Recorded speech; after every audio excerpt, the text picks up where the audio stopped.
head feeling light, as if his brain has shrunk or disappeared. What does he like to cook? He can't think of a single thing. He runs his tongue over his lips. Maybe if they're lubricated, words can come out. One pot. One pot? Cook up. Cook up with rice. Rice and other things. Meat, peas, other things. You want to show me what you can do? Miss Indira, I can't stop. Gran ran home by herself, and she not well.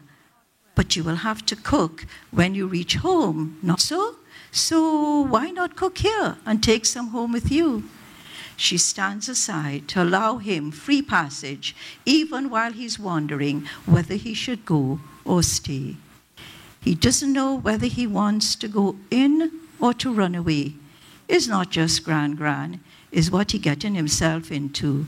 His body telling him what it wants him to get into. His brain not telling him anything at all. It must be in a coma. He shakes his head to wake up his brain. No? Indira asks. I didn't mean no. I was just shaking my head. Yes? He drops his head. It is more an addition than a good saltfish. She drops the pieces of saltfish into a bowl. She shows him her hand, to which fragments of salted cod still cling. He takes her hand in his. He spreads open her hand like the parting of the petals of a flower, stroking one finger at a time until her palm lies flat in his. He brings her hand to his lips. His tongue traces a path along her timeline, her love line, and the girdle of Venus. Its tip searches the clefts between her fingers. She feels the path of his tongue run in a surging current from each finger, each groove and cleft, each trace line to flicker and flare in her groin. He sucks her thumb, licks clean her fingertips, its fishy saltiness tasting like tender private skin sheened with new sweat. Then he measures and washes the rice, adds it to the aromatics, puts in the saltfish, chops and adds okras, pumpkin, bhaji. He shakes out half a packet of coconut milk powder while she's stirring the pot. He stands beside her, holds her hand, guiding it round and around the stirring pot. She leans back into him, pressing the length of her back, the width of her back against his chest, his hip girdle, his thighs.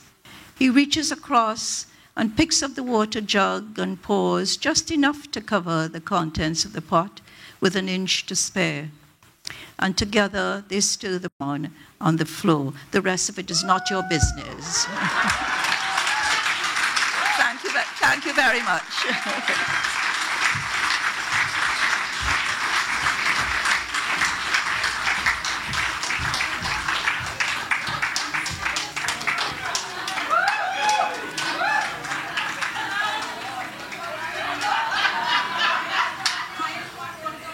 Congratulations, Barbara and Danielle, on your new books.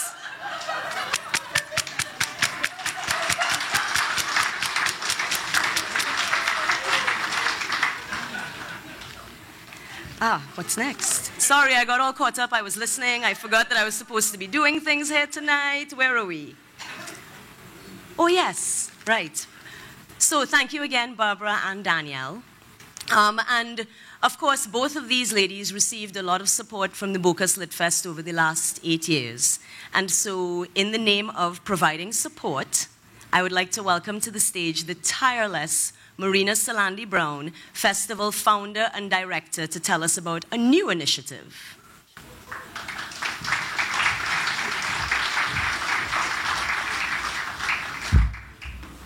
Good evening, everyone. Like Jeremy said, well, I think it was Daniel who started saying there are many, many people to thank and you don't know where to start. But there are just a couple of people I want to single out for special thanks this evening. And one of them is actually Jeremy Pointing. And Jeremy, I want to say a huge thanks from all of us here for all the work that you've done, and particularly in relation to Pcash Press, because Pcash Press, which everybody's been telling you you've got to buy, is something that we started a while ago. And I want to thank another person who was instrumental in getting that started, who's Lucy Hanna, who's actually here this evening. Would you give them both a big round of applause? When we started BOCUS a few years ago now, we decided very early on that we didn't want to talk about what was wrong, what was not happening in publishing in the Caribbean, but we wanted